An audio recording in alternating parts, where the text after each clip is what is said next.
அனைவருக்கும் வணக்கம். எல்லாரும் எப்படி இருக்கீங்க? நான் நித்யா.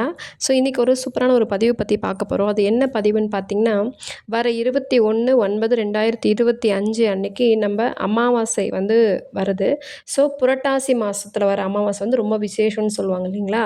ஸோ அந்த அமாவாசையை மாகாளய அமாவாசை அப்படின்னு சொல்கிறாங்க. ஸோ ஆவணி மாதம் பௌர்ணமிக்கு பிறகு வரும் பிரதமை நாள் தொடங்கி அடுத்து ஒரு 15 நாட்கள் வர அமாவாசையை மாகாளயபட்சம் என்று அப்படின்னு சொல்லிட்டு அதோட நிறைவா வரத மாகாளி அமாவாசை அப்படின்னு சொல்றாங்க. இந்த அமாவாசை பார்த்தீங்கன்னா, நம்மளோட பித்ருலோகத்துல இருந்து நம்ம தாத்தா, பாட்டி அது நம்ம வீட்ல இருக்கும். அது நம்மளோட முன்னாடி தாத்தா, பாட்டி இப்ப எனக்கெல்லாம் பார்த்தீங்கன்னா, அப்பா, அம்மா கிடையாது. இவங்கலாம் வந்து நாங்க சின்ன வயசு பிள்ளையா இருக்கும்போதே வந்து இறந்துட்டாங்க.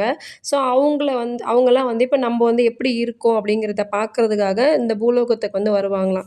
ஸோ வந்து நம்ம வந்து அவங்களுக்கு புடிச்ச சமையல வந்து செஞ்சு, அவங்களுக்கு வந்து படைக்கிறதுனால, அவங்க வந்து ஓகே நம்ம பிள்ளைங்க நல்லா இருக்காங்க அப்படி சொல்லிட்டு நம்மள வாழ்த்திட்டு ஆ வாழ்த்துவாங்களாம். ஸோ அதுக்காக தான் வந்து இந்த மகாலபட்சத்தில வந்துட்டு நம்ம தர்ப்பணம் செய்கிறோம்னு சொல்றாங்கல்ல. அதாவது வருஷத்துக்கு ஒரு வாட்டி திவசம் குடுப்பாங்க.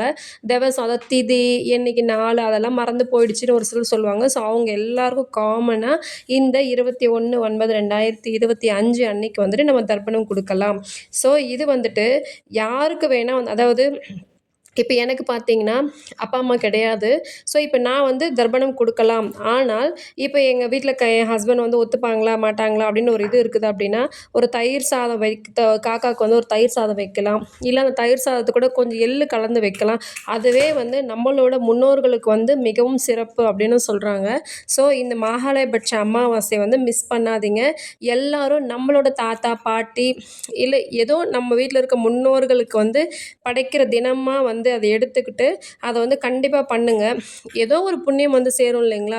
ஸோ வந்து இந்த வாட்டி கண்டிப்பா பண்ணுவீங்கன்னு நெனைக்கிறேன். Thank you. இந்த பதிவு புடிச்சிருந்தா லைக் பண்ணுங்க, ஷேர் பண்ணுங்க, கமெண்ட் பண்ணுங்க. Thank you.